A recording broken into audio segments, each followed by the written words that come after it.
be very, very focused. So the first step is don't try to reach every possible audience you can. And I know you've had this great idea you've been nurturing, and your friends and your family have told you how great it is, and you think it's going to change the world. The reality is, if you're using an agency or looking at your PR, you want to focus on the smallest possible audience group.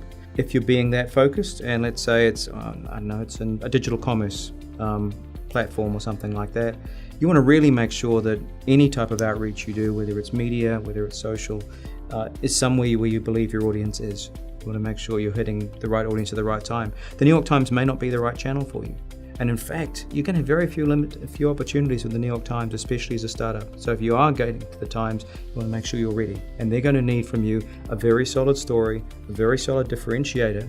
They're going to ideally need customers that they can reference and talk to as well. And so there are a bunch of things that you may not actually have. So if you're that startup, I'd be very, very focused on your audience. I'd be very, very focused on who we want to reach, and again, what we want those people to do. And quite frankly, before you even think about outreach, you want to make sure you've got your story straight. So that's again where PR can help you in defining your message and thinking about the proof points you can use to validate, and then think about turning that into a story that's going to be appropriate for those audiences. So start there and then have the conversation about which techniques do we use to amplify. You may have a great story that lands in the New York Times, but if you're trying to reach IT developers, they might not be reading the Times. So that could be a wasted effort. I would say, think about the one place that you know your audience is, and that could be a technology publication if you're a tech startup, or it could be Mashable or something like that. And that could be a great place for your case study. You could sell that as exclusive, which means you're not selling it into multiple outlets. Once that story runs, that becomes a great piece of content. That's an asset for you.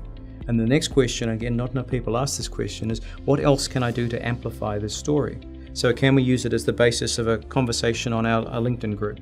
Or could we use it in advertising, and could we promote the fact that Mashable's written the story to other places?